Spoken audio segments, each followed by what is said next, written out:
బుద్ధిపూర్వకముగా పాపము చేసి దేవుని సహాయమును పొందలేని నిస్సహాయులు ఈనాటి సంఘాలలో ఎంతమంది లేరండి.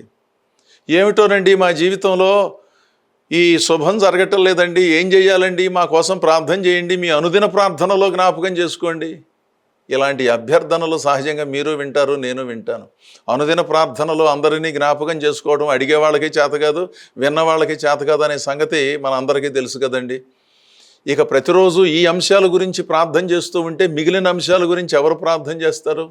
స్థానిక సంఘాలలో ఉన్న దైవ సేవకులు, ఆ కుటుంబ సభ్యులు తప్పనిసరిగా అనుదినం ప్రార్థన చేయాలి. ఇక ప్రపంచంలో ఉన్న వాళ్ళందరూ అనుదినం ప్రార్థన చేయటం ఎలా సాధ్యం? వాళ్ళకున్న ప్రార్థనా అంశాలు పెట్టి ప్రార్థన చేస్తే 24 గంటలు సరిపోతుందా?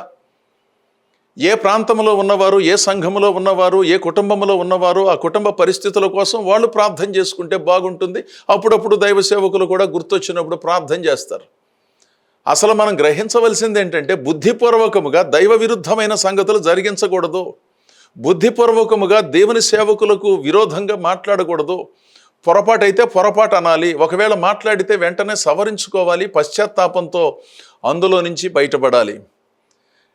ఇలాంటి మానసిక, ఆధ్యాత్మిక, భౌతిక క్రమశిక్షణ కలిగి దేవుని సేవించినప్పుడండి మనము, మన కుటుంబాలు, మన సంఘాలు అద్భుతంగా వర్ధిల్లుతాయి. ఆధ్యాత్మికంగా మన ప్రాంతాలు సస్యశ్యామలం అవుతాయి.